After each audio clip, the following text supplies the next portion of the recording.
manusia nanti ketika mereka dihisab oleh Allah itu dibagi menjadi dua, ahlul afiyah, ahlul musibah. Ahlul afiyah itu siapa? Orang yang jarang diuji dengan sakit, orang yang jarang mendapatkan ujian dalam kehidupan, jarang mendapatkan kesempitan. Namanya apa? Ahlul afiyah. Ada yang kedua, ahlul musibah. Ahlul musibah itu siapa? Orang yang hidupnya banyak sakitnya, banyak ujiannya, kesempitannya, kesulitannya. Itu namanya ahlul musibah.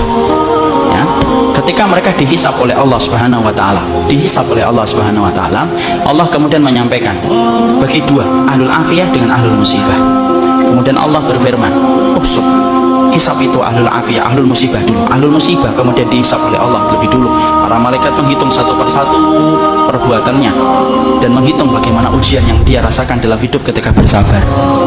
Kemudian para malaikat setelah mendapati semuanya selesai, mereka lapor sama Allah, "Ya Allah, ahlul musibah tidak tersisa dari dosanya kecuali sedikit, dan mereka mendapatkan pahala yang besar karena mereka bersabar atas segala musibah yang kau berikan dalam kehidupan di dunia."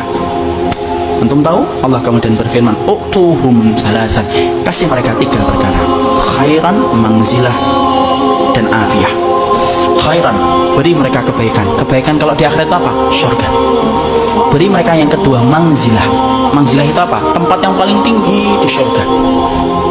Tempat itu tidak bisa diperoleh dengan sholat, tempat itu tidak bisa diperoleh dengan sedekah, tempat itu tidak bisa diperoleh dengan haji dan umrah. Tempat itu hanya bisa diperoleh bagi orang yang mereka diuji oleh Allah dalam hidupnya dan dia bersabar. Dan yang ketiga, afiyah. Kasih mereka kekuatan untuk menggantikan kekuatan yang aku ambil ketika aku menimpakan musibah kepada mereka.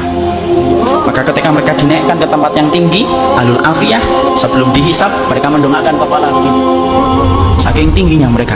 Dan ketika mereka melihat kedudukan ahlul musibah semacam itu, mereka sebelum dihisab berkata kepada Allah, "Ya Allah, kalau kami ngerti di balik setiap ujian seberat ini Engkau mengganti setiap kesulitan mereka, tolong ya Allah hidupkan kami lagi, lalu kasih kami ujian, potong-potong daging kami, daging-daging yang kecil, kami sabar untuk merasakan itu sampai mati, supaya kami mendapatkan tiga yang Kau janjikan kepada ahlul musibah saudara-saudara kami."